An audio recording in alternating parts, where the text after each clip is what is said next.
Yeah, thank you. That Uh, sounds good. yeah.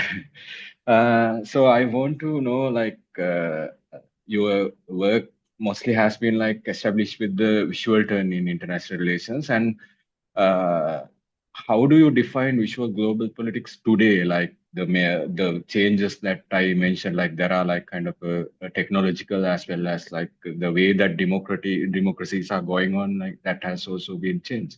So how do you define now, like with this context?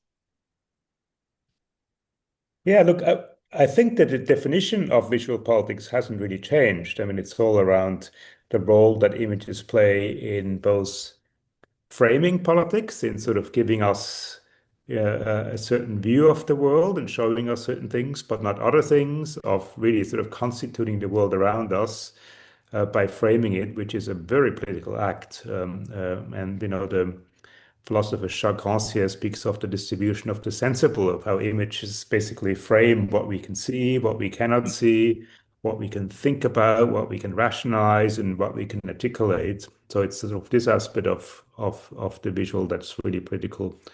And then, of course, the politics of the images themselves, they sometimes have a direct political impact on us, certain iconic images or certain images of whether it's protests or whether it's authoritarian repression, they really shape us. So I don't think that has changed. That fundamental dynamic is the same.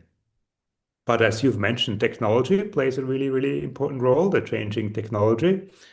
And people have written about that extensively, and that sort of two aspects are important. I mean, one is just how fast images circulate. You said there's all these crises around the world, protest movements that happen, whether it's in Sri Lanka, whether Yeah, it's in the Western world, and that can be from all political directions. It can be movements promoting democracy against authoritarianism, or it can also be sort of more populist right-wing yeah, activities. For instance, the protests in the UK against migration at the moment. So mm, it's not about the direction of politics. It's right or left. It goes in all direction.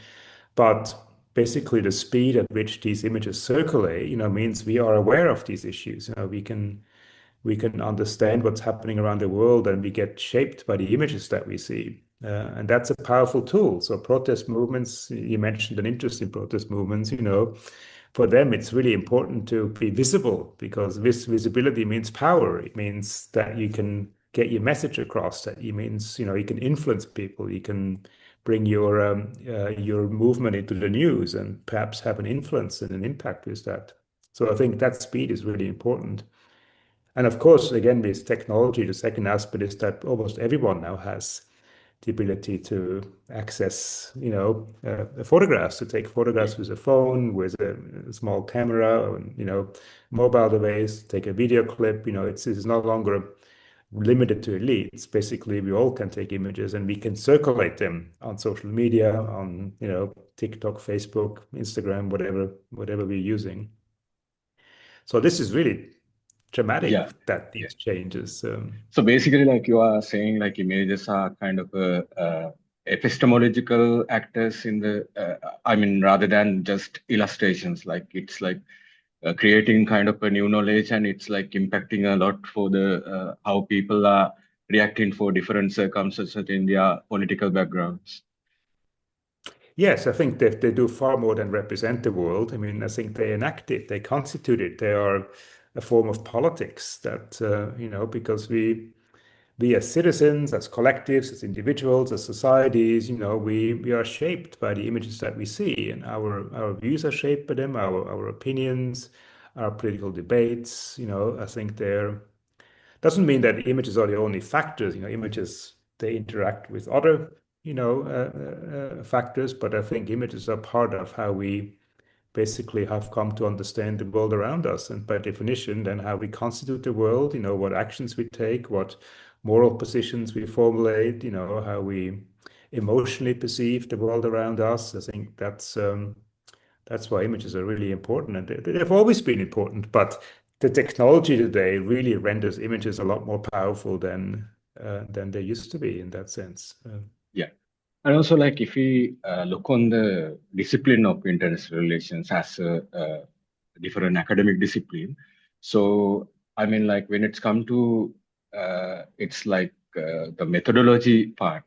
So, how does this visuality has reshaped the how we produce knowledge in IR? Like because sometimes like we can use it as the methodological tool when we are like doing research about the new dynamics of the politics. Yeah. I mean, look, there's two things to say here. The first overarching thing is, to me, good research is never based on disciplines. It's based on understanding the world around us, the puzzle, and then you draw on any discipline, on international relations, on anthropology, on media studies, on art history, on computer science, you know. So I think disciplines are there to organize academic life, but good research is about puzzles and understanding them. At the same time, yes, you know, as scholars, we live in disciplines, and international relations as a discipline tends to be quite late to some of these debates. So when I Yeah. first started to work on images and aesthetics about 30 years ago, there was very little appreciation of that. You know, people told me this is not international relations research. You should send that to an art history journal or literary studies journal. So back then, international relations was considered to be about the interactions of states. It was about war, diplomacy, and people really policed what was proper research, the main journals, the main book series. And that has changed dramatically. There's now really, really interesting work in international relations about images aesthetics happening on numerous levels. You know, so not just understanding the politics of images that I said, but people are also active. They use filmmaking, they use photography, they use visual autoethnography, they use collage, they use various really interesting visual methods to really push what we can do in terms of understanding international politics in its complexity, in its multiple aspects. So the discipline in that sense has become a lot more interesting. Doesn't mean there's still policing going on, and doesn't mean these knowledges are always appreciated the way they should be. But there is a lot of really exciting work going on the visual, and in really very very diverse ways. And when we are like talking about this visual representation, so can we like still meaningfully separate the reality from its visual representations, especially in this kind of hyper-mediated world? Especially we know now like this AI images also doing it's expanding in a way even in the bow as a technological improvisation, like they use images and everything for the cartography and multiple things. So how do you see that? Like otherwise, like it's kind of a primary site of political reality making or kind of creating different narratives. Yeah, look, I mean, these are both questions that are very fundamental to aesthetics and politics. Is about to what extent can we understand the world around us? And my sort of position comes very much from a post-structural background. That sort of basic assumption is like reality exists out there, the real world, but when we try to understand the world around us, we always bring something of us to it. We always understand the world in a certain way. We represent the world in a certain way. So images in that sense, photographs, for instance, they're an authentic representations of the world, but they only ever give us the slice. They only give us a certain interpretation of the world. In that sense, they're political, they're somewhat arbitrary, and I think we need to appreciate that politics. And as you said, this whole issue has become a lot more acute with the rise of generative artificial intelligence. It's now actually very difficult to distinguish an AI-generated image from a real kind of photograph. They look so authentic.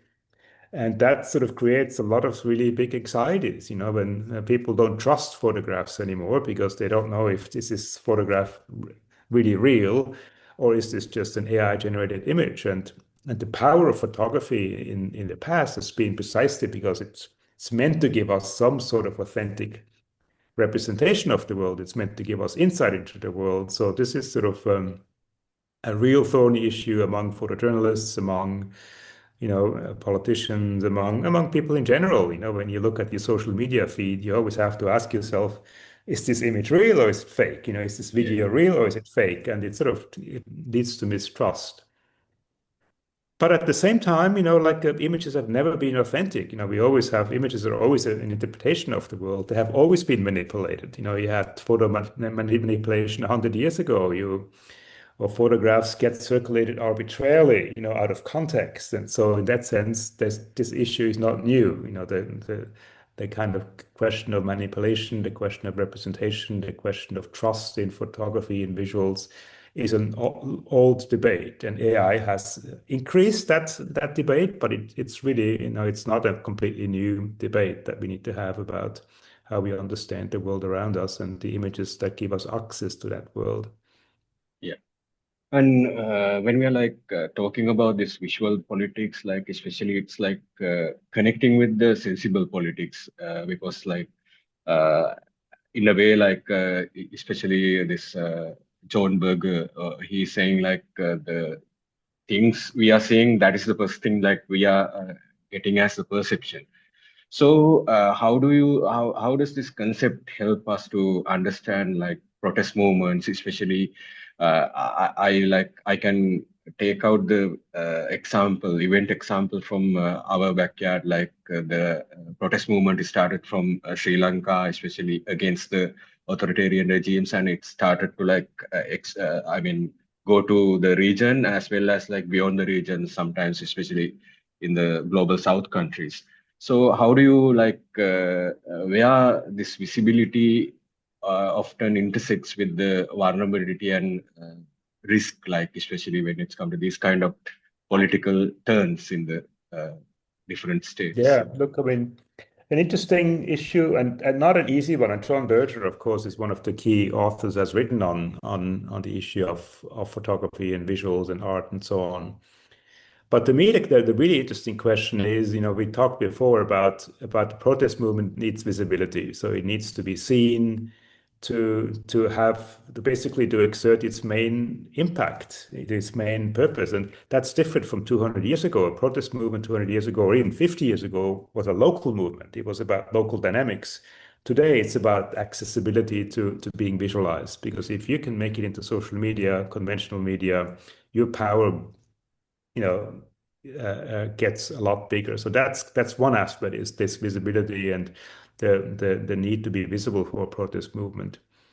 But the other issue is that not every kind of visibility leads to the same effect. One good example is certain images of people in distress, people suffering, create empathy. If you have a victim of a humanitarian crisis, that can create empathy. But it's not equal. We had, for instance, lots of images of the war in Gaza, but they didn't lead to political action. They didn't lead to some form of action, whereas images elsewhere of people suffering, they led to action. So it's never just images, it's the context in which images are seen, how certain images are imbued with empathy, with an understanding of suffering, with an action to suffering. So it's always both the images themselves and the context within which the images circulate, are perceived, are politically engaged. And a number of scholars, Tom Mitchell is one of them, he always said that when we look at images, we need to see the interaction of images and text, of how images interact with words, with discourses, with society, and how these shape images and images themselves shape the discourses. So it's that kind of need to understand the politics of images in this complex context. Yeah. And if I ask, like in context like Sri Lanka and the South Asian or the Asia, like especially there are like multiple post-colonial societies in South Asia.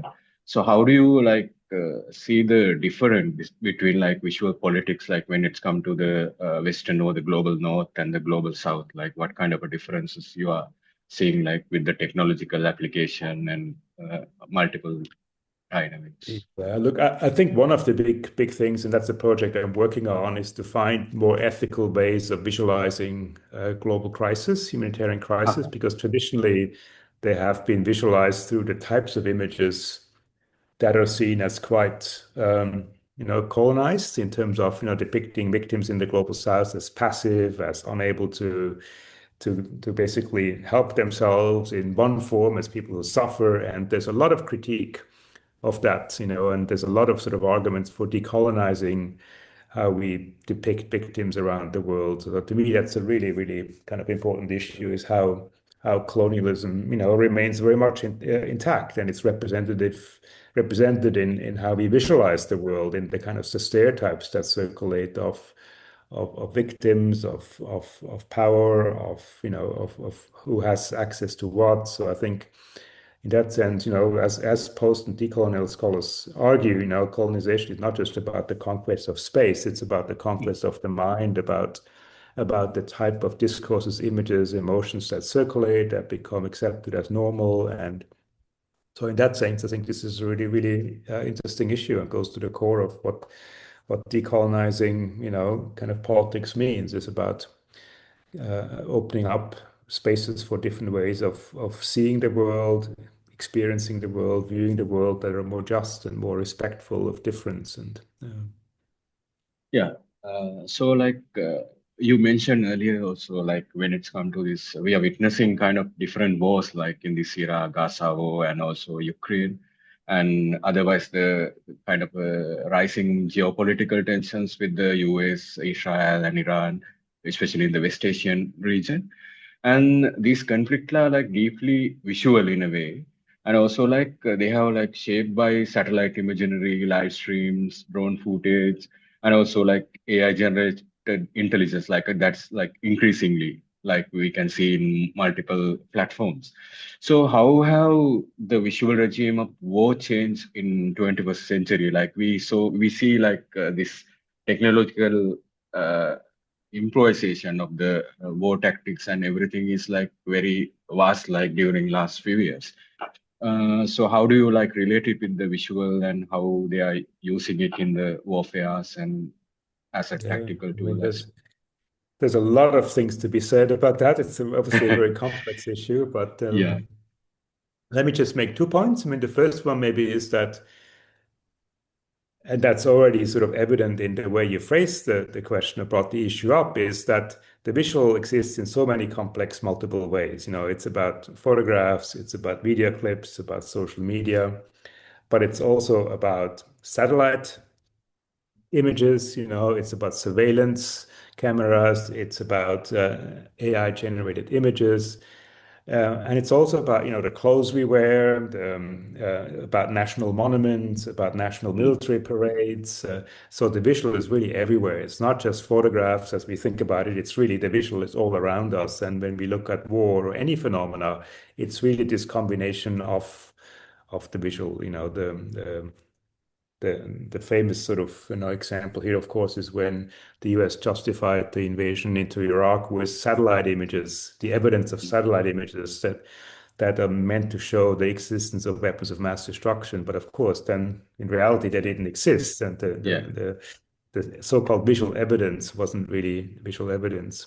So that's one aspect, and the other one is sort of, I think, the increasing awareness of states who conduct war is to control the visual dimensions of war. And that goes back to the Vietnam War, where, all these photojournalists brought back images of the war and showed how awful war is, how terrible it is. And that led to a lot of sort of protests within the US against war. And ever since then, the US and other countries have been very careful about limiting access to war images, to kind of provide basically an image of war that is more sanitized, that doesn't show human suffering, but shows precision airstrikes and all that. And I think that's been a long-standing kind of attempt to control the backlash by controlling the visuals.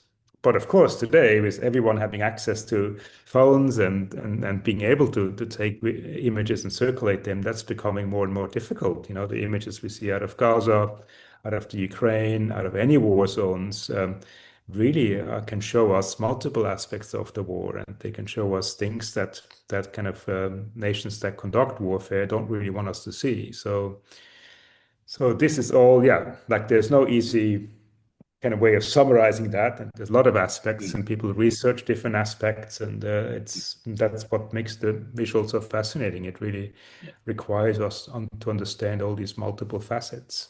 yeah. And some are calling it like algorithmic warfare optics and that kind of interpretation also there because like we are seeing the killings are increasing, and that is like mediating a lot through the machines, like as we talk about like mobile phones and internet, multiple ways. So like, Absolutely. Like yeah, the way images circulate, it's not this freedom where we can take images. Algorithms in all search engines, they always filter images and they show us certain sort of patterns and not others. And so in that sense, that freedom that everyone sort of has to take photographs and films and circulate them is actually a lot more constrained because, there's still a lot of filtering going on. And yeah, we see that obviously through Twitter that became X and the kind of algorithms that exists and filters the information that circulates and privileges some form of information versus others is highly political. yeah. So what do you have to say about this? I mean, like, some people are interpreting this era as the post-truth era. Like, we are living in a era after the truth. Like, I mean, like, there is a truth, but there is not truth as well. Like, it's like very difficult to like demarcate sometimes. I think like we talked it about with the AI appearance in the visual politics as well. Mhm. So so do you think like this synthetic visual politics, like it's kind of a new development with the technology? So do you think like the societies need kind of a visual literacy for like engage with the politics and the most of these crucial aspects of the society that they are living in?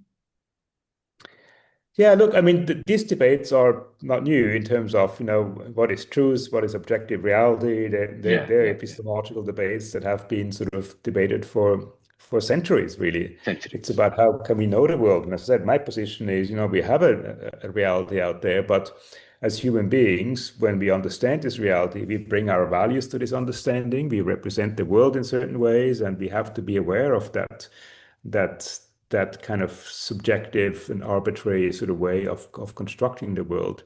Doesn't mean things are not correct, like we can't distinguish between right and wrong, or even between factually correct and not correct, but we have to be aware of the kind of positions we bring to it and take responsibility for these positions. And that's why I think it's also important to take responsibility of images. Yes. So for instance, when you circulate images, to me, it's really essential to clearly label and state when an image is artificially generated and when it is an actual photograph. I mean, that is essential to being maintaining trust in photographs. It doesn't mean the photographs are necessarily kind of give us authentic representations of the world, but there's a difference between a photograph and a film clip and an artificially generated video that is not based on any kind of representation of the world. So, for instance, again, I work in humanitarian sort of communication. It is absolutely essential to indicate whether an image that circulates in the context of a humanitarian campaign is artificially generated or if it is an actual photograph, because that is key to the trust that people place in images. And again, like social And media, I look at social media feeds, and with every image, I ask myself, well, is this actually real or is it not? And so I want to know, is this actually a real image or is this just an AI generated video clip that, so, how do you see the possibility of the visual global politics to like understand the era that we are living in? Because like most of the analysts, especially in the international relations, like they are labeling this era as kind of a global interregnum. Like we are in a phase of changing the world orders. So, how do you see that aspect relating to visual politics? I mean, it's to kind of to come back to the variety of discussions we've had over the last sort of 45 minutes or half an hour. It's the world is in dramatic change. There's no questions about it. There's a realignment of superpowers, of norms about warfare, norms about humanitarianism, norms about law, international obligations, the UN. That's all in rapid transformation. And images are simply part of that. They are part of the arguments that are being waged. They're part of how we see these changes, part of how we perceive these changes, part of how we engage these changes, part of how they are legitimized. So I think it's just a matter of trying to understand what images, what role images play in these transformations, and how, in some sense, they can help us understand what's going on, and what might be some of the issues that we need to address. And also, like we see in this era, there are like multiple waves of climate crises in the world. Like if we relate, like everywhere there is something happening, like related to the environment they are living in. So how do you see the importance of the visual politics, like especially when it come to this kind of planetary concerns, like affecting for entire human? Yeah, look, there's a lot of really interesting work going on visuals and climate change. So Professor Safra O'Neill is a colleague I work with, as well as a PhD student of mine, Oliver Blewett.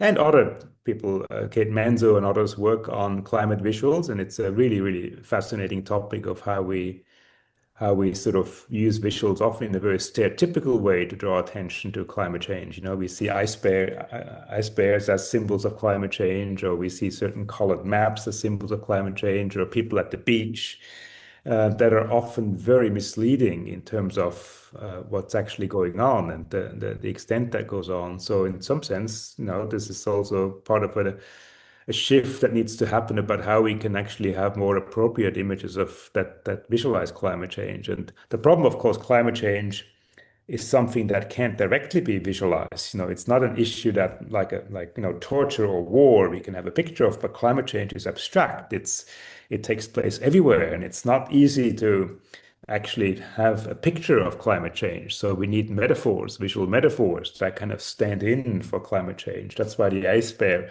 has become a metaphor for climate change, even though an ice bear is not climate change. It's about how do you visualize something that cannot really be seen that easily. And at the same time, every single newspaper story about climate change would have some visuals. They play a really important role in raising people's awareness. So yeah, there's no direct easy solutions, but there's really interesting research going on about that, and so I think that's something to be encouraged and pursued further. And So I'll ask this as the last question. I think like you have to leave now for your next meeting.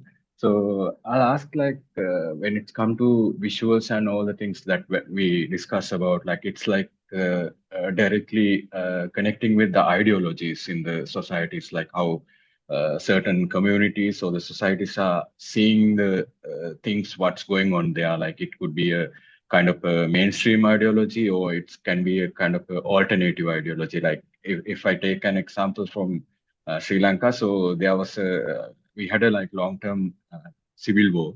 So after that, like there is a popular political imagination, like the leaders like who led the war, like they became very popular and they became like very corrupted, and also they started to use their power in a very different ways like than people expected.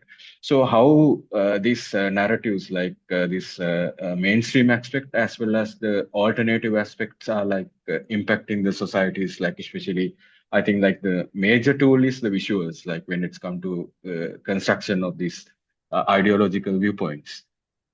yeah, look, this is a really important issue, and I'd have to almost refer to colleagues of mine who work on that, a former PhD student of mine, Dilanjana Premaratna, and a current PhD student, Subhoda Dilhari. They work Okay. precisely on this issue of how to visually represent the various crises that Sri Lanka has experienced, from the civil war, from to the tsunami, to the current, more sort of economically driven Yeah. crisis, and Mm. and what these visualizations tell us about who is being seen, who is not being seen, who is being privileged, who is being stereotyped as the guilty parts, and who is being privileged as the people who are in charge and doing good things. And it shows that, images are a reflection of politics, not of the realities, but of the political values, of the norms, of who is in power, who is being marginalized.